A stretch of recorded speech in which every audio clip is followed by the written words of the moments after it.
What's going on, guys? Ryan Simons here. I'm here with Gunnar Smith. Today we're going to be talking about esports. This is a different topic. A lot of you guys aren't going to understand what this is, but Gunnar, go ahead and explain what an esport is. So esports is just normal sports, just with video games. It's just you can just sit on your computer or your console, and just play video games, but competitively. So yeah, it's like competitive video games. The games tend to rely on team-based games where it actually requires skill and not a bunch of individual performance. It's very fun to spectate. I mean, you've seen massive crowds, right? Have you ever been to an esport event, Gunnar? I have not, but there's none here in the middle of Kansas. Middle of Kansas. Yeah, they tend to range from, the popular areas like California or the East Coast, but the first one we're going to talk about is League of Legends. That's kind of one of the biggest ones, So League of Legends is the most popular game in the world right now. It's been around for 6 or 7 years. Over 27 million people play daily. 27. They log. That's ridiculous, man. I don't know. The game is free, right? The game's free. So, I mean, the only thing that costs money in that game is like buying cosmetic changes to your characters that you like to play. I mean, there's over 100-something characters. It's just weird how that game makes money, and they do fund a lot of tournaments. They made $1.6 billion last year. Last year, that's ridiculous. This game's been around for how long? 6, 7. Yeah. What's funny about that game though is it's a different concept game. It's not just like it's a third-person game that involves a lot of you could say animation like characters. Pretty much your objective is to take down the other team's base by gaining power through gold. It's called a MOBA with the 3 lanes. Speaking of MOBAs, Dota 2. I'm not really familiar with Dota, but I know you are, so explain that. So Dota, it's pretty much like League, except the mechanics are a little bit different. There's just a couple of things, like the items that you buy to help you do better in the game are different. So yeah, there's items that power up your character is what he's trying to say. So those are different. There's like a couple of things that are slightly different. The map's a little bit different, but it's pretty much the same. The same general concept. I feel like, is the color scheme a little bit different? Yeah, it looks different. It's darker. I don't know. It's not as welcoming, but the funny thing about Dota is it has the biggest prize pool in every esport. Like it tops all of them. What, 18.4 million being the biggest in esports history. That's what it's paid out before in a tournament. I mean, that's ridiculous. Yeah, that's a lot of money just for being good at a video game. I mean, I don't know at the top of my head, but I think that's a lot. I don't know how much they pay for the Super Bowl or anything, but I know that's a different scale. But think of it as a sport event. We're here to talk about them being more publicized than high schools.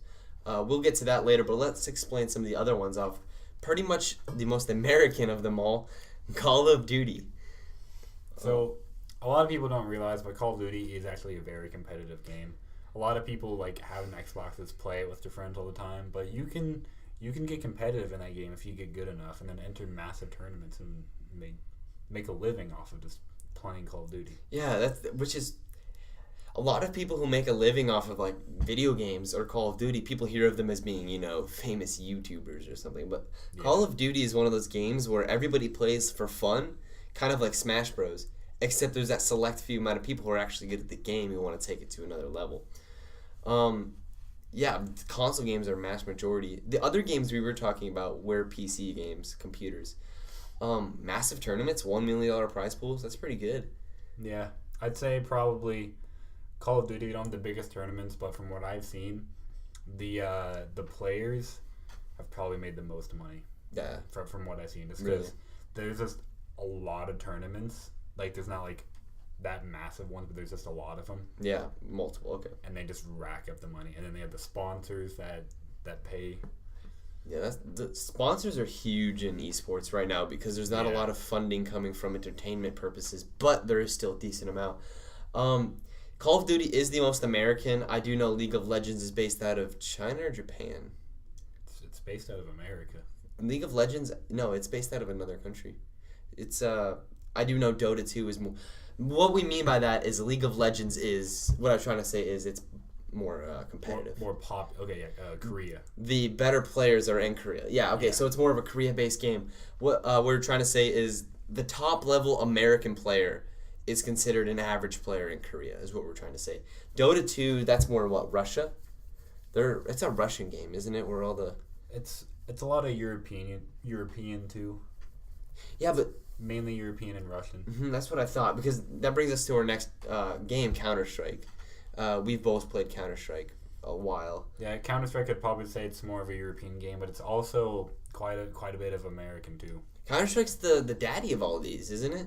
I mean, I know Call of Duty's been around, but it used to be a campaign-based game. Counter-Strike's been around since the late 1990s. Starting with what? Counter-Strike 1.6? It's just Counter-Strike. Just Counter-Strike. I mean, that's... At that point, it was just somebody... That game, Half-Life 1, made by Valve. Somebody just made a mod for it one day, a modification. And it just completely changed the game. And just used the engine of the game. And just completely turned it to a 5v5 competitive game.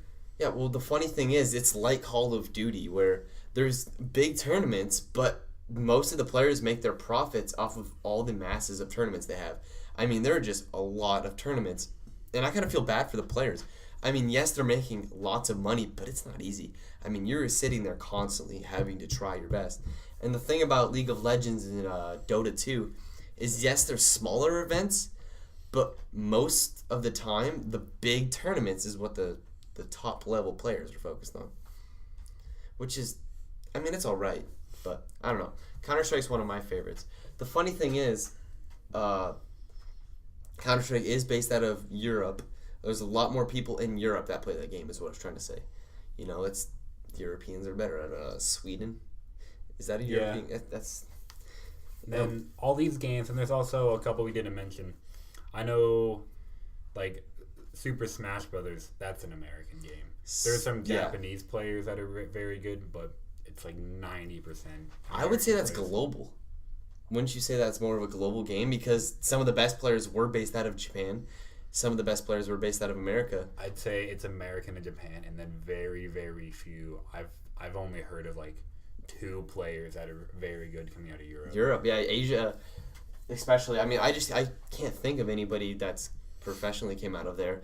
But there's also Hearthstone. That's all around. I've heard people in Korea, Japan, China, America, Europe, everywhere. That's a different game though. That's more of a card-based game. That's more strategy.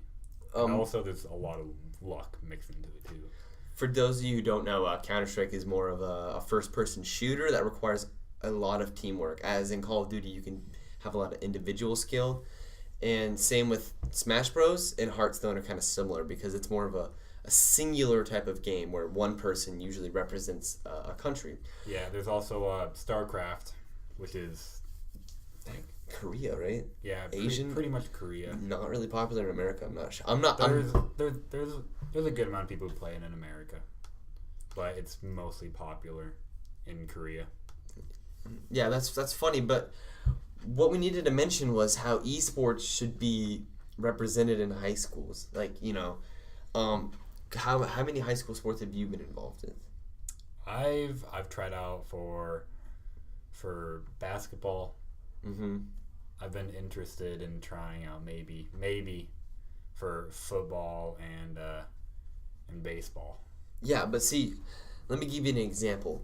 If you had to consider your best talent in any athletic or video game ability, what would it be? Like, what game would you?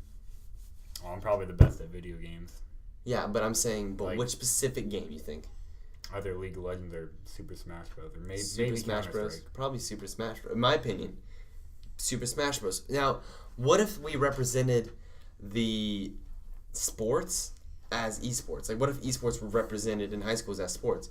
Instead of trying out for baseball, you could try out for what you're most comfortable with, which is Super Smash Bros. And that's something that would be very interesting, you know.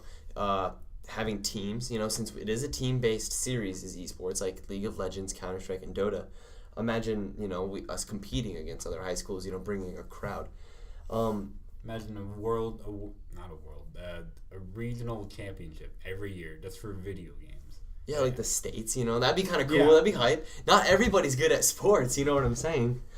It's not a bad thing. Yeah, the thing about esports is a lot more mental, while sports a lot more physical. I mean, granted, sports is also mental, but video games, it just requires a whole different thinking process. I mean, some people were raised, just to study, to do their work and to get good mental focus, and that's what I think that it should be considered a sport. Scholarships, sports scholarships. I'm familiar with that process. A lot of people are, so that would work pretty well. What do you think? You think they could bring enough hype in a college for it to, get academic money? Or I have actually heard of a few people getting scholarships for League of Legends. Oh, actually, that's funny. I was on Twitch earlier and I saw Georgia Tech and I think it was Florida State playing a League of Legends match. There are leagues out there for college. And what we're trying to say is, what if they exploited that? What if they brought that into a bigger dimension where, more people are doing that, more people are watching that? Because if you look at the pictures of the crowds who play esports, it's huge. And some of that's bigger than the normal sports. Yeah, I know for a fact that just the whole video game industry is bigger than the movie industry. Yeah, which is funny because what do you think the least favorited professional sport is there out there that is popular? Like basketball, That's baseball. popular. I'd probably have to say basketball. Yeah, NBA. You saying NBA? NBA. I know college basketball is huge. Yeah, NBA is not really a. I mean, it's popular It's popular, but just at its early stages. I don't see many people talk about it. Well, I'll go anywhere. I don't people talk. Yeah, the Royals, the Chiefs, go. Mm-hmm. I never hear anything or see anything about any type of basketball. Do you think that's location? Since we are in It Kansas, might be location, but just in general, even when I've traveled to places, I haven't heard anybody really talk about it as much as I heard sports and all that. The funny thing is, if I'm at a baseball game or something and I'm asking somebody about, a specific sport, they're more likely to talk about sports than they are about, video games.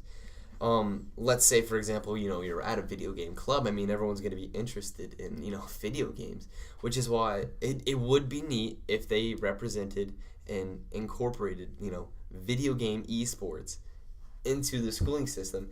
It would also, the technology. I mean, think about all the jobs that it could bring. People needing to bring the setups. It would be expensive, but I think we could get the funding. It'd be cool.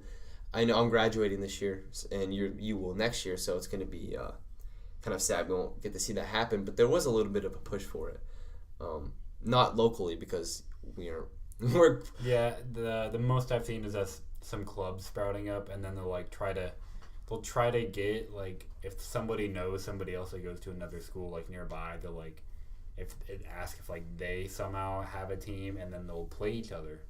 That's all I've ever really heard of high school. What about intramurals? Have you heard of them? Yeah. High school intramurals when they play each other, but that's that's not more of you have to try out. I mean, everybody gets to go do that. I'm saying, you got to try out. There are cuts, there's a coach, but it'd be difficult. I mean, narrowing down coaches, I'm pretty sure you could get the people. The only issue would be the funding. Yeah. Oh, I couldn't really see too much that they would have to fund. Yeah, they'd have to have the consoles or the computers, but mostly people have them on their own. And then if it'd be for you'd usually just play them at your own house or something like that. And if it's a big tournament, you can get the funding for something like that, like a state championship. Oh, you're saying that you think that the tournament should be at home? You're saying that if someone's playing against in a game, they should be at their own home station? Or that I was saying that every game should be on LAN. Baseball, I mean, you're not going to, you can't really play separately. I mean, you got to be together. But with video games, I guess you have that luxury, but I'd still think it'd be a better experience if it was at the school. You have your home field. My question to you is, what about cheating? If it was not at a school event, aren't people more likely to cheat? And isn't it